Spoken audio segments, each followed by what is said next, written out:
because today's episode we will make you rethink the way you use internet. Don't worry, we'll keep things fun and easy to understand. We have special guests here, which are the scholars of Commonwealth High School. First, we have here the baby of Humes F. Amarsala, Miss Elise D. Malita. Hi everyone! We have here the pretty diva of Amarsala, Wanderlei Montalvo. Hi! And lastly, the rock star of Amarsala, Roscoe I. Saldaheno. Rock Brothers!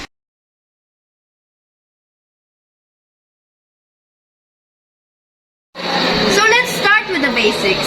Web 3.0 is the next stage of Internet's evolution, often called as semantic or decentralized web.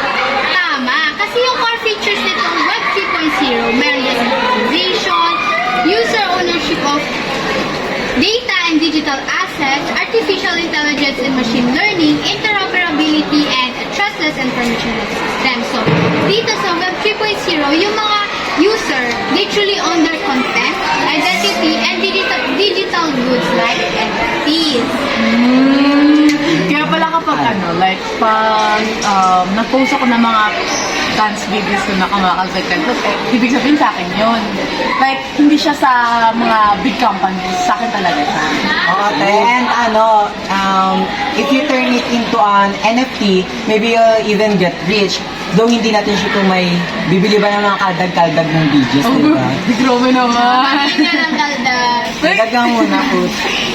Okay, so let's ask Roscoe, what is Ethereum? So, Ethereum, ginawa ito ni Vitalik Buterin.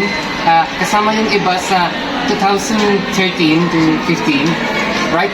Hindi lang yan cryptocurrency, right guys? Yes. Ginagamit ito para sa mga platforms. Yung tinatawag nila yung decentralized platforms yun, right guys? Yes, exactly. So sa Ethereum kasi, nakakapag-build sila ng apps without relying on a single company para lang mapagana yun. Tsaka sa Ethereum, yung mga users doon, nakakontrol nila yung wallets and keys nila, and yung mga transactions doon, permanently siya nakarecord sa blockchain. Kaya, nagiging posible yung decentralized finance and NFTs. Yes, but the catch is, pag nawala mo yung private keys mo, yung Ethereum mo is siya, forever na siyang mawawala. Not even your crush can help you. Pero pag talagang nawala na yung password mo, hindi na maalala, wala talaga. As in, zero. Hindi na pwede. Hindi na siya pwede mabalik. So, ako na bumalik. Sige. So, what are the opportunities of Web 3.0? So, yung mga opportunities dito, tsaka benefits, yung financial autonomy, and long-term value and storage. So, dito kasi, kapag ginamit natin to, marami tayong opportunity, marami siyang functions. Kaya dapat talaga, pag-aralan natin ng mabuti yung gagamitin. So, napaka-powerful pala niya. Like, as in, ang powerful. Kaso nga lang, like, masyado siyang, prone sa scams. Like, parang isang pagkakamali mo lang, kapag hindi ka pa nakapag-research o naka-dive, hindi mo na-dive in, hindi mo sinisid yung Kaya need talagang pag-aralan muna bago. Oo, kasi otherwise, makakamaskam, maloko. And hindi natin gusto yun. Maloko ngayon. Maraming manloloko. Kayo pa. Gusto niyong maloko, katek. Diba? No, hindi natin kasi. Kaya always remember, lagi po tayong mag-research.